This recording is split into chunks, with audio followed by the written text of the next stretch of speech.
వాళ్ళు కూడా వీళ్ళ యొక్క కుంభకోణాలకు వీళ్ళ యొక్క విధానాలకు భయపడేటటువంటి పరిస్థితి ఈ రోజు నెలకొంది. రాష్ట్రంలో అత్యధిక పరిస్థితి ఉంది.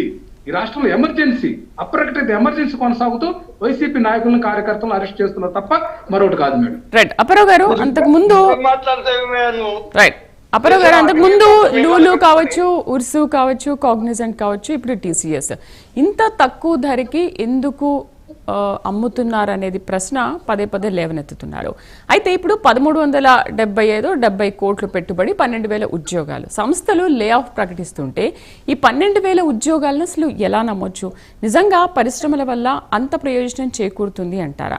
మీరేమో 99 పైసలకు 99 ఏళ్లని లీజ్ పెట్టుకున్నారు. మరి లీజా అమ్మకం అనేది మాజీ న్యాయమూర్తి శ్రవణ్ కూడా అదే ప్రశ్న లేవనెత్తుతున్నారు.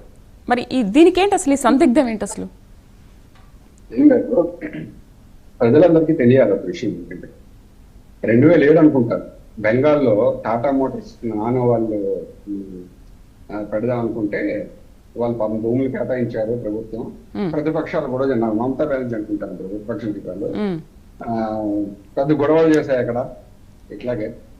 అయితే జస్ట్ అప్పుడు మన ప్రధానమంత్రి గుజరాత్ ముఖ్యమంత్రి అప్పుడు చెప్పుకునేవారు, జస్ట్ ఒక మెసేజ్ చేశాడు ఏంటంటే టాటా వాళ్ళకి మీరు రండి గుజరాత్కి వెళ్ళి. జస్ట్ గుజరాత్ కి వెళ్ళారు వాళ్ళు టాటా మోటార్స్. దాని తర్వాత గుజరాత్ అసలు అభివృద్ధిలో అసలు ముందుకు దూసుకెళ్ళిపోయింది. సో ఇక్కడ నేను ఏమంటానంటే బ్రాండ్ అనేది చాలా ఇంపార్టెంట్ ఎవరికైనా, ఒక ముఖ్యమంత్రికైనా ఒక రాష్ట్రానికైనా. లా అండ్ ఆర్డర్ ఎలా ఉంది. సో చంద్రబాబు నాయుడు గారు సైబరాబాద్ సృష్టికర్త. ఎవరు ఇప్పుడు అప్పుడున్న కేసీఆర్ కానివ్వండి, కేటీఆర్ కానివ్వండి, చంద్రబాబు సృష్టించేది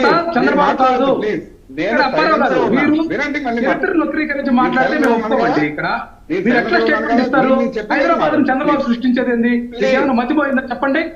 ఎందుకంటే ఈ రకంగా గోబెల్స్ ప్రచారం చేస్తారు? మీ విధానం ఏంటి? హైదరాబాద్ సృష్టికర్త ఎవరు మేడం? అనేది ఆయన భారతదేశంలో కాదు, హైదరాబాద్ చంద్రబాబు నాయుడు సృష్టించారా? హైదరాబాద్ చరిత్ర ఏంటి? చంద్రబాబు నాయుడు ఎప్పుడు వచ్చారు?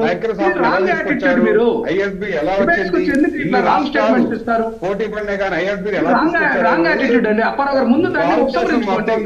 హైదరాబాద్ సృష్టికర్త చంద్రబాబు కాదు, బ్రాండ్ అంబాసిడర్ చంద్రబాబు నాయుడు. మీరు ఎలా నిరూపించండి చూద్దాం. మొత్తం తెలుసు. అలాగే మాట్లాడుతున్నారు. మీరు కావాలంటే పాంప్లెట్లు వేసుకోండి,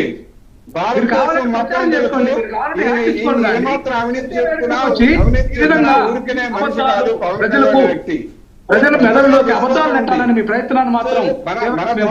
ఆంధ్రప్రదేశ్ ప్రజల దురదృష్టం ఏంటంటే ప్రజాస్వామ్యంలో బాధ్యత గల ప్రతిపక్షం లేకపోవడం కూడా ఆంధ్రప్రదేశ్ ప్రజలు చేసుకున్న దురదృష్టం.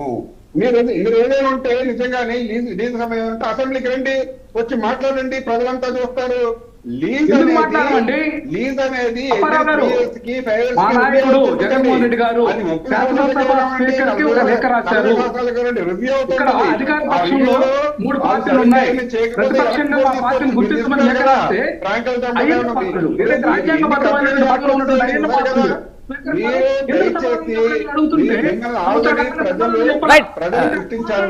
రామారావు గారు మనం ఎన్ని మాట్లాడుకున్నా కూడా హైదరాబాద్ సృష్టికర్త చంద్రబాబు అని అంటారు. అంతే అంటారు. అది బ్రాండ్ అలా పడిపోయింది. దానికి మీరు నేను మాట్లాడితే ఏం కాదు, ప్రజలు కూడా అదే మాట్లాడతారు. ముందు ఐటీ అంటే ఎవరు గుర్తొస్తారు? చంద్రబాబు గుర్తొస్తారు. రైట్ రామారావు గారు, అదొక బ్రాండ్ అలా పడిపోయింది. మీరు నేను అనుకోవడం కాదు. టెక్నాలజీ కూడా చంద్రబాబు నాయుడు హైదరాబాద్ చెప్తున్నారండి. ఇప్పుడు ఒకటి మేడం, అమ్మఒడి పథకాలు తీసుకొచ్చింది మొన్న ఈ మధ్య చంద్రబాబు నాయుడు గారు ఏం చెప్తున్నారంటే తల్లికి కార్యక్రమం నుంచి పుట్టిందట. జర్నలిస్ట్ గా దీన్ని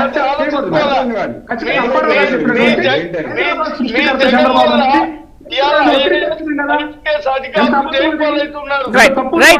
అప్పారావు గారు, అయితే ఇప్పుడు మార్కెట్ లో దాని వాల్యూ దాదాపు 521 కోట్లుగా ఉంటుందని మాట్లాడుతున్నారు. అయితే మరీ అంత తక్కువ 99 పైసలకే ఇవ్వడం ఏంటి? ఒకవేళ ఇస్తే రిజిస్ట్రేషన్ రేటుకో లేకపోతే మార్కెట్ లో ఉన్న రేటుకో, దీనికంటే రిజిస్ట్రేషన్ లో తక్కువ ఉంటే దానికో ఇవ్వడం జరుగుతుంది. కానీ మరీ అంత తక్కువ ఏంటి 99 పైసలకే ఇవ్వడం ఏంటనేది ఇప్పుడు పెద్ద ప్రశ్న. ఇప్పుడున్న ఆంధ్రప్రదేశ్ పరిస్థితి చూస్తే నిరుద్యోగి యువకుల యొక్క నిరుద్యోగం దృష్టిలో పెట్టుకొని మాట్లాడదాం. నేనైతే ఫ్రీగా ఇస్తానండి టాటా కంపెనీకి. ఎందుకంటే టాటా కంపెనీ ఎవరిని మోసం చేయదు. అలాంటి ట్రాక్ రికార్డు టాటా తీసేసుకోలేదు. అలాంటి పెద్ద పెద్ద కంపెనీలు వస్తేనే రేపటి రోజు క్యూ కడతాయండి. అది గ్రహించాలి. ఒక మంచి బ్రాండ్ ఉన్న కంపెనీస్ మన రాష్ట్రంలో వస్తేనే క్యూ కడతాయి నెక్స్ట్ కంపెనీస్. అది గ్రహించకుండా ఆదిలోనే అంశపాదులాగా నేను అదే చెప్తున్నాను. బాధ్యత గల ప్రతిపక్షంగా వ్యవహరించండి. మీ నాయకుని అసెంబ్లీకి రమ్మనండి, డిస్కస్ చేయండి.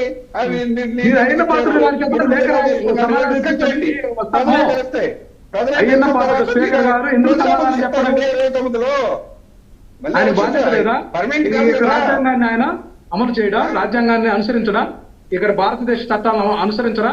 అయిన పాత్రుడు గారు ఎందుకు సమాధానం చెప్పట్లేదు? మా నాయకుడు జగన్మోహన్ రెడ్డి గారు రాసినటువంటి లేఖకు మాజీ ముఖ్యమంత్రిగా, ఒక ప్రధానమైనటువంటి పార్టీకి బాధ్యుడిగా, పార్టీ నాయకుడిగా లేఖ రాస్తే ఆన్సర్ చేయరా? ఎందుకు ఆన్సర్ చేయరని ప్రశ్నించరు? మీరు ప్రజాస్వామ్యం అప్పారావు గారు, మీరు ఈ ప్రజాస్వామ్యాన్ని సమర్థించరా? ఏమంటే ఇక్కడ లీజ్ అంశాల్లో కూడా మనము చాలా తప్పులు చేస్తే అది మాట్లాడతారు మీరు. రైట్ వెంకటేశ్వర గారు కంక్లూడ్ చేద్దాం. 1200 ఎకరాలు టీజీ ప్రసాద్కి మీ నాయకుడు పవన్ కళ్యాణ్ గారు దోచిపెట్టారు కదండి, దాని గురించి మాట్లాడదాం. ఎందుకు పెట్టారు 1200 ఎకరాలు? ఏమైంది?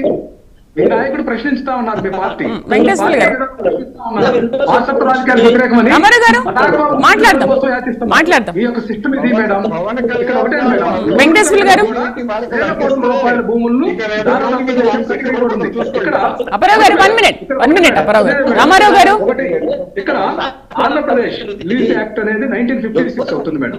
ఆ నిబంధనలన్నింటినీ కూడా తుంగలో తొక్కి వీళ్ళు. వెంకటేశ్వర గారు ఒక నిమిషం ఉండండి, రామారావు గారు కంక్లూడ్ చేయండి. రామారావు గారు అధికారం వినియోగం చేస్తున్నారనే దానికి పక్కా ఆధారాలు ఉన్నాయి మేడం. లూలుకి కానీ, ఊర్సాక్ కానీ, లేకుంటే టీసీఎస్ కానీ ఆంధ్రప్రదేశ్ లీజ్ యాక్ట్ అనేది ఒకటి ఉంది కదా 1956, దాన్ని ఎందుకు డివియేషన్ చేస్తున్నారని మేము ప్రశ్నిస్తుంటే, టీసీఎస్ మంచి కంపెనీ, ఊర్సా భలే కంపెనీ, భవిష్యత్తులో ఉద్యోగాలు వస్తాయి, ఎన్ని కాకమ్మ కబుర్లు చెప్పి వీళ్ళు ఈ యొక్క ఆంధ్రప్రదేశ్ యొక్క భూముల వ్యవహారాన్ని చేపల మార్కెట్ చేసి సేల్ చేసుకుంటున్నారు. డైరెక్ట్ గా కొంత, ఇండైరెక్ట్ కొంత. మేకప్ చేయడానికి మార్కాపురంలో మెడికల్ కాలేజ్ ఏమైనా పార్టీ విధానం మెడికల్ కాలేజ్ తీసుకొచ్చారు మేడం. ఈ యొక్క రాష్ట్రంలో మెడికల్ కాలేజ్ జగన్మోహన్ రెడ్డి తీసుకొస్తే దాన్ని సీటు ఫిల్అప్ చేసుకోవడానికి కూడా దాని మీద ఇంట్రెస్ట్ లేదు మేడం. అభివృద్ధి మీద ఎక్కడ ఇంట్రెస్ట్ ఉంది మేడం? రమణ్ గారు మాట్లాడండి. ఒక నిమిషం రామారావు గారు. మీ మాజీ ముఖ్యమంత్రిని మీకున్నటువంటి ఈడీ కేసుల్లో ఎన్ని సంవత్సరాలు కోర్టు కట్టేదో మీరు సమాధానం చెప్పండి. వెంకటేశ్వర గారు ఒక నిమిషం ఉండండి, మీ వాయిస్ కూడా బ్రేక్ అవుతుంది. వెంకటేశ్వర గారు గురించి వచ్చారు, అనారోగ్యం ఉందని చెప్పి చంద్రబాబు నాయుడు మాట్లాడండి. కోర్టుకు తప్పుడు ధృవీకరణ పత్రాలు ఇచ్చి కొనసాగుతున్నాడు. ఆరోగ్యంగానే ఉన్నాడు కదా, సింగపూర్ వచ్చాడు కదా, కోర్టుకు సమర్పిస్తాను. నేను ఆరోగ్యంగా ఉన్నానని చంద్రబాబు నాయుడు చేత సిబిఐ కోర్టుకు, ఏదైతే మన స్కిల్ డెవలప్మెంట్ కేసు వాదిస్తున్నటువంటి కోర్టు న్యాయస్థానానికి నేను ఆరోగ్యంగా ఉన్నానని చంద్రబాబు నాయుడు చెప్పే దమ్ముందా? వీరబ్రహ్మ గారు ఎన్ని స్టేలు తోటి మీ నాయకుడు అబద్ధాలు అన్ని ప్రవచిస్తా ఉంటాడు, దానికి మీరు తప్పు కొట్టుకోవడం తప్ప మరొకటి లేదు. నిజంగా ప్రజలు గమనిస్తున్నారనేది ఒకటి మాత్రం గమనం చేసుకోండి. ప్రజలు మీ యొక్క అబద్ధాలను, మీ మోసాలను, మీ యొక్క కలంకిత చరిత్రను, మీ యొక్క అభివృద్ధి నిరోధకతను మొత్తం కూడా లెక్కించి రేపు మీకు కరెక్ట్ అయినటువంటి సమాధానం చెప్పడానికి సిద్ధంగా ఉన్నారండి. రైట్ వెంకటేశ్వర గారు, వీరబ్రహ్మం గారు ఒక నిమిషం ఉండండి. అసెంబ్లీకి రమ్మనండి, మీకు దమ్ముంటే రమ్మను.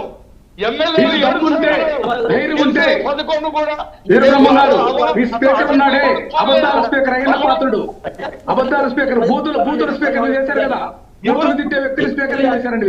ఆ స్పీకర్ చేత మా నాయకుడు ఇచ్చినటువంటి లేఖకు సమాధానం చెప్పే దమ్ము ధైర్యము